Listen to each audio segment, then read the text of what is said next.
Hi guys, welcome to another week of Faith, Health, and Nerves with Eli.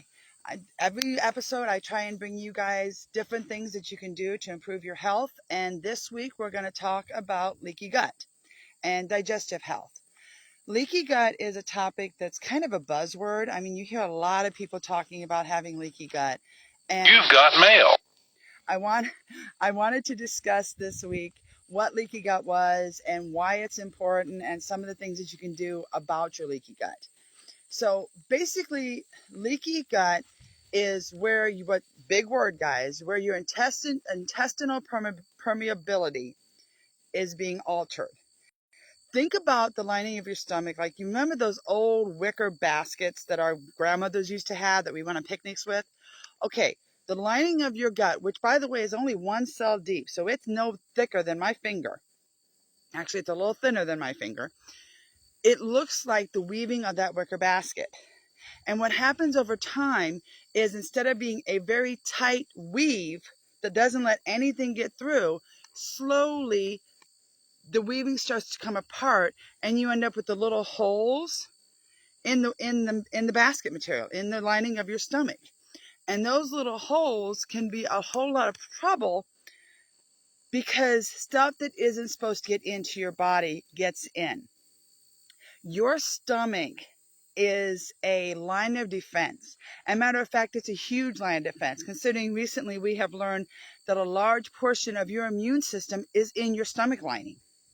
So it's a huge line of defense. And what the stomach is supposed to do is it's supposed to keep all the good stuff or all the bad stuff in your stomach when you take it in, when you digest it, all the toxins, all the chemicals, all of those things are supposed to stay in your stomach, and only the good stuff, only the protein, only the vitamins, the minerals, the things like that are supposed to be able to go through your stomach into the rest of your body. Well, when you're getting leaky gut, what you're doing is all that stuff that your stomach lining is supposed to be protecting your body from, it's going right through. It is seeping right through. And the other problem we have is, I mentioned a minute ago, I mentioned proteins. Okay, proteins can't go through the lining. There's actually little doors in the lining of your stomach. And those doors are triggered by proteins, and the door opens. Actually, it goes like this. It raises up, and the protein goes out, and the door comes down. Well, when you have leaky gut, the door gets stuck. And a whole bunch of stuff comes rushing out with that protein before the door can finish lowering all the way down. So in both cases, you are getting all kinds of stuff into your system and into your body that's not supposed to be there. And here's why it's important. Because that stuff affects inflammation. Remember a few weeks ago I talked about the fact that inflammation is part of your immune responses? That inflammation, when there is bad particles, bacteria, toxins, anything like that, it causes an inflammatory response that traps the bad particles and keeps them separate from the rest of the body until your immune system can kick in. It's part of your beginning immune response. Okay, so what's happening is, when all of those toxins and chemicals are coming through your gut lining, they're getting into your body and they're causing an immune response, because now you have toxins coming, you have the toxic chemicals from your lunch that's now floating in your bloodstream, and your body is sending off immune response saying, uh-oh, we have a toxin. And those toxins are being attacked by your immune system. And the first attack is inflammation. So when we have leaky gut and all of this stuff is coming out, it is playing a role in your chronic inflammation, because all of those toxins are causing a response. And I also learned recently that's one of the reasons they believe that so many of us are getting thyroid issues. Thyroid disease, Hashimoto's, is now affecting 1 in 5 women and 1 in 10 men. And part of the reason of it is because when you go from the stomach, the next stop is the thyroid. So the very first place those toxins have to stop and take a break is your thyroid. And in a lot of cases, such as the thyroid, when that immune system comes in and attacks, it blows up like an atomic bomb. It just tries to take everything out because it sees the toxic load. And in the process, it accidentally destroys some of your immune tissue. Some of your thyroid tissue gets destroyed by the immune system. And that is part of the role that they believe that the immune response from the leaky gut is causing such a rise in Hashimoto's, because now the immune system has attacked the thyroid. And once it attacks it once, that's a really hard bell to unring. So this is why leaky gut is huge, because it's playing a gigantic role in the increase in autoimmune disease. Because thyroid may be the first place it happens, but it's not the only place it happens. And it's playing a huge role in your chronic illness, because we are the boys who cried wolf over and over and over and over again. And you're having a constant chronic inflammation, think constant inflammatory response. It never gets shut off. So the next question becomes, what do I do? I have leaky gut, or I suspect I have leaky gut, or I have all the symptoms of leaky gut. There's a lot of them. You can Google that. I'm not going over it today, guys, but I would suggest Googling it if you think you have a leaky gut. What you have to do is you have to let your body heal. If you give your stomach time, over time, it will bring the weave back. Because remember, your cells replicate themselves. They redo themselves. So every time they redo themselves, if you're doing the things you need to do, that weave has a chance to become a little bit more tight. So here's what you got to do. And this one's a hard one. The first thing you got to do is you got to eliminate the stuff that's causing the leaky gut in the first place. The body response that's causing the wall of the stomach to relax has got to be reduced. And one of the prime things they're finding is food sensitivities. Now, I know a lot of us say, they're saying that food sensitivities are affecting like 90% of the population. And a lot of us are saying, yeah, but I don't have any allergy markers. Here's the problem with food sensitivities. They're not the same as a food allergy. They're not saying that you're getting an allergic response to the food. What they're saying is your body is sensitive to the food, and it's having an internal response to the food. It's not sending off your immune markers. It's not doing any IgG or IgA or IgE responses, but it's affecting your body personally. It is getting to you personally, and there can be a lot of them. One of the big ones, of course, we all know is gluten. And, like I said, that's the one that you get the 90% of. 90% of people out there are sensitive to gluten. And that is a lot of times why you feel like crumbs, because you're not allergic to it, but you are sensitive to it. Think about it this way. It's kind of like the difference between when you hurt your finger and it's not actually cut and it's not actually bleeding, but it hurts. Those times that my kids love to bring me my hand and say, Mom, my hand hurts. And I take it and I look at it and, there's no scratch, there's no bruise, there's no nothing. Go play. Well, that's what we're doing to our stomachs. It hurts. There's a reaction. It may be pink. There's a reaction, but there's nothing that Mom's going to say, oh, yep, you cut your finger. Oh, yep, you scratched your hand. Let's go treat it. Because there's no allergic response. But your body is still sensitive to what you did to your finger. Okay, the same thing is happening inside your gut. And this is where food sensitivities play a huge role. And unfortunately, because we're talking sensitivity and not allergy, you can't test for this, because you're not going to show allergic markers. They're not going to show up. What you got to do is eliminate the food. That is how you do it. I always tell all my clients, start with the 4 big ones.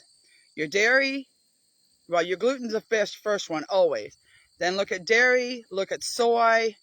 I just drew a blank on what the 4th one is. Leave it to Eli to draw a blank. Those are the big ones. Like I said, gluten and dairy at the top. Peanuts is the other big one. But a lot of people don't realize that they're sensitive to peanuts. So what you want to do is you want to do like at minimum a 2-week elimination diet, preferably 4 weeks, where you cut the food out of your system. Completely cut it out. And I say 4 weeks because they say it takes 7 to 10 days for your body to completely purge and detox from a sensitivity if you're eating the food.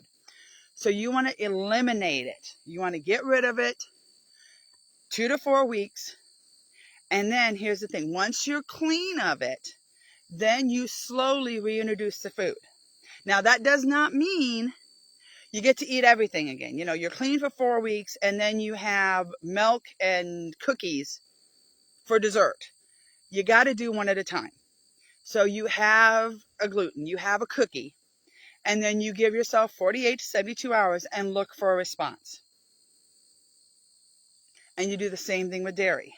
Now, I will tell you, in some cases, when you eliminate a food, you can get to the point that you can introduce the food back. About a year ago, and sometimes food sensitivities cascade. You think you're allergic to, you can show up that you're food sensitive or feel like you're food sensitive to 25 things. Turns out that it's one, but your body is so inflamed, everything is aggravating it. Think about that finger.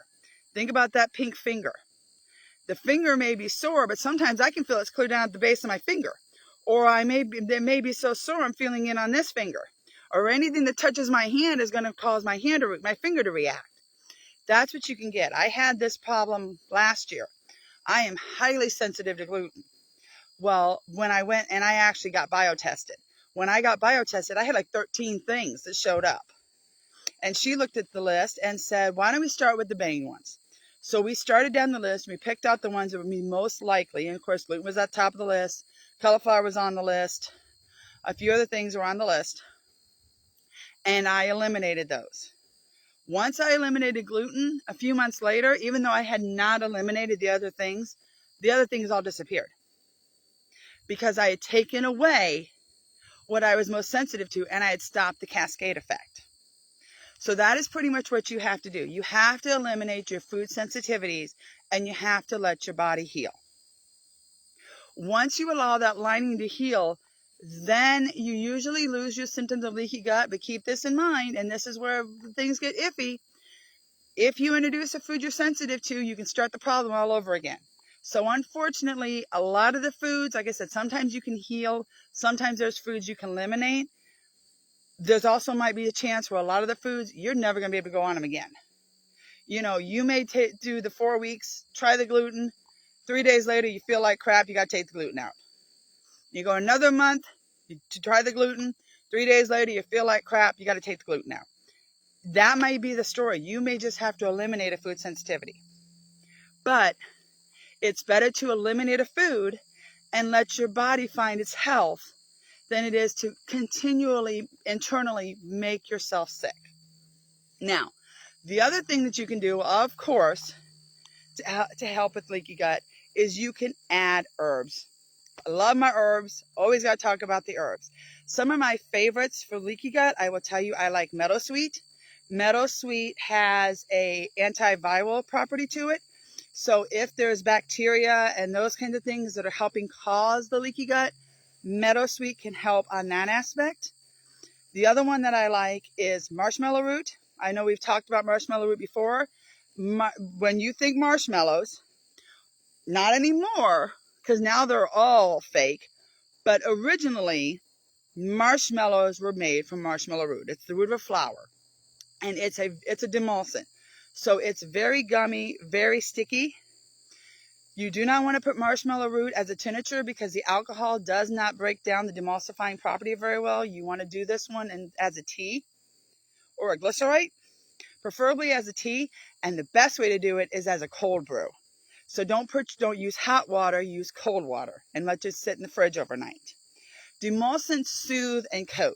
So by drinking the marshmallow root, the stomach, it's going to coat the stomach in that slime, and that's going to have a soothing effect on the stomach. With the marshmallow root and the meadowsweet, I like to combine calendula. Calendula is often thought of as a skin surface herb, but it's actually a tissue healing herb. So it's going to go in and it is going to help repair the tissue damage that has been done inside the gut.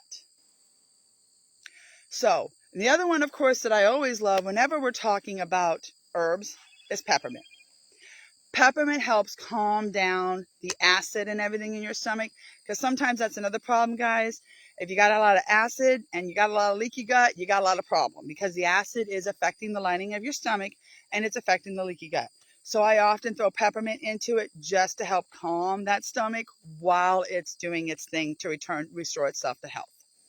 So that's it for today. That is my story on leaky gut. You guys remember, if you want any further help, want to discuss with me, look me up on eliherbalclinic.com, and I will see you all next time.